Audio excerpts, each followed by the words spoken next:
But I do like what he's doing in terms of putting his names out there and staying relevant. I think a lot of young fighters could learn from a guy like him. But at the end of the day, what really matters is how you perform. And that's one thing Shu Shu has been doing great lately.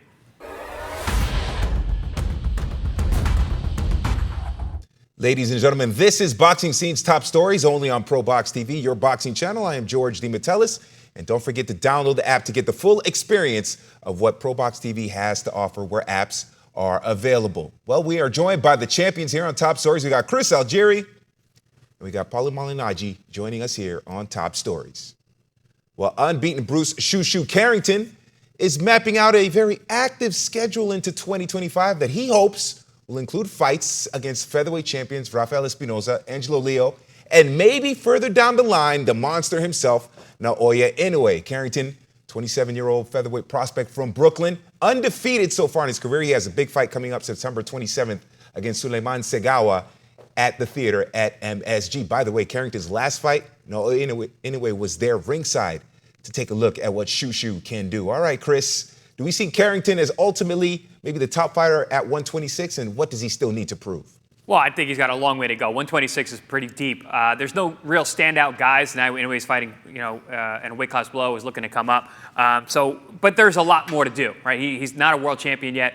And normally I would say, listen, man, you're really, really going out of your means. But he's 27 years old, and he only has 12 fights, but he's on a fast track, and he's performing great every step up along the way, and actually he's performing better as the competition gets better. And listen, one thing I really like about Shu Shu, man, he has been a marketing genius. He has been really smart about the way he has put himself out there on social media. He's one of those guys, he's at every single event. He's ringside watching the fights. He's doing interviews. He's calling people out. It's old school Brooklyn stuff, man. He's showing up and doing it. I appreciate that. Putting himself in talks putting himself out there with the name of Naoya Inoue, the guy who's at the top of the sport in these lower divisions, I think is a smart move. Is he ready for that fight right now? No, and I don't think he would say he is either. He's got some development to do. He's got he's got a hit list of guys in his weight class that he could match up with. He's got some time to make those fights happen. He's got a tough fight his next one. Segawa was a tough guy. Just came off a win over Ruben Villa, which was a big upset. Segawa was one of those guys. He's on a lot of people's records. Always been pretty tough, but really got by in that Villa fight and came out on top. So not an easy fight for Shu Shu, but I do like what he's doing in terms of putting his names out there and staying relevant. I think a lot of young fighters could learn from a guy like him. But at the end of the day, what really matters is how you perform. And that's one thing Shu Shu has been doing great lately. The featherweight division is really, really interesting. It's kind of sort of an up for grabs weight class, and it's shown to be that recently. I mean, you've got new world champions like Angelo Leo and Espinoza, who both won their world titles in upsets, right? You've got Segawa just coming off the upset over Villa. It's a weight class that throws a lot of things topsy-turvy, and nobody can really grab the bull by the horns and say, yo, I'm the man here. I'm going to dominate. So I think it's open pastures for a guy like Carrington, who has been consistent, like you said, champ, getting better, being impressive, and committing not just to boxing in the ring, but also boxing outside the ring as far as his social image is concerned.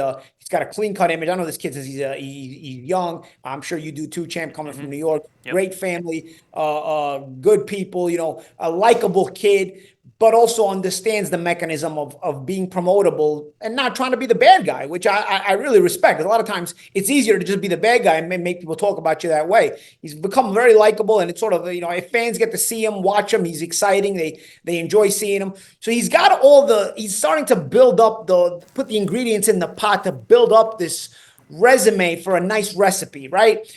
You just got to get those major title fights now, which is around the corner at this point. Probably next year, he's probably going to be ready for one of these world titles. And like I said, these are champions that are relatively new. These are champions that have won titles off upsets. So guys that have won titles off upsets, you start to wonder, are they there to stay, or did they just get the upset and they could be knocked off themselves?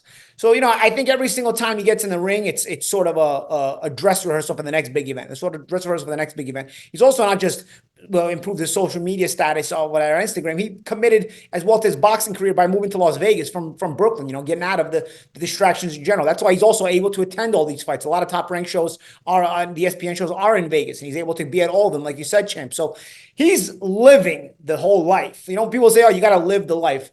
Shu Shu Carrington is living the life. He's living the life in the gym, but then it's not one of those guys that you live the life in the gym, you go home and it's a different life. And that's called living a double life. You're cheating on your mistress, which is boxing, right? So He doesn't do that. He's committed to it inside the ring, outside the ring, promotability, training, getting better, being in the right places, and also living in Vegas and diminishes your taxes a little bit. That's also good professionally as well. So I don't know, man.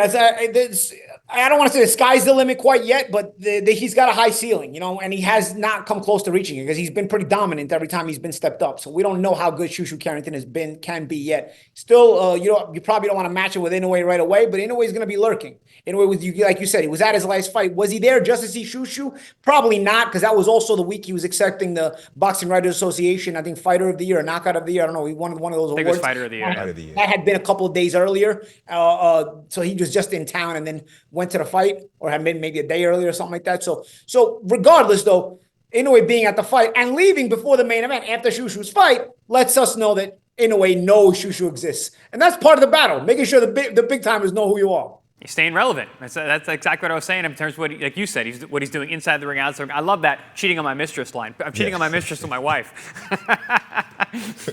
By the way, Boxing's a jealous chick, man. Yeah. This is what it's your wife. She doesn't forgive. By the way, Carrington said about Inoue, there's a reason I want to fight him. That is one of the best guys. Some people see him as the best in the sport. I want to test myself against those guys. I want to beat those guys. I am not afraid. So Shu Shu Carrington showing that he is ready, at least mentally, as you guys mentioned, maybe not yet in the ring. But if he improves, 2025, that could be interesting with him and Inoue. We will see what happens there. And we'd like to remind you to scan the QR code and also like and comment, subscribe to our YouTube channel, and check out the ProBox TV app as well, where you can get everything available here on ProBox TV, including the best live fight series in all of boxing, Wednesday Night Fights, another one coming up September 11th. I'm George DeMatteis, and this is Boxing Scene's Top Stories. Wednesday Night Fights.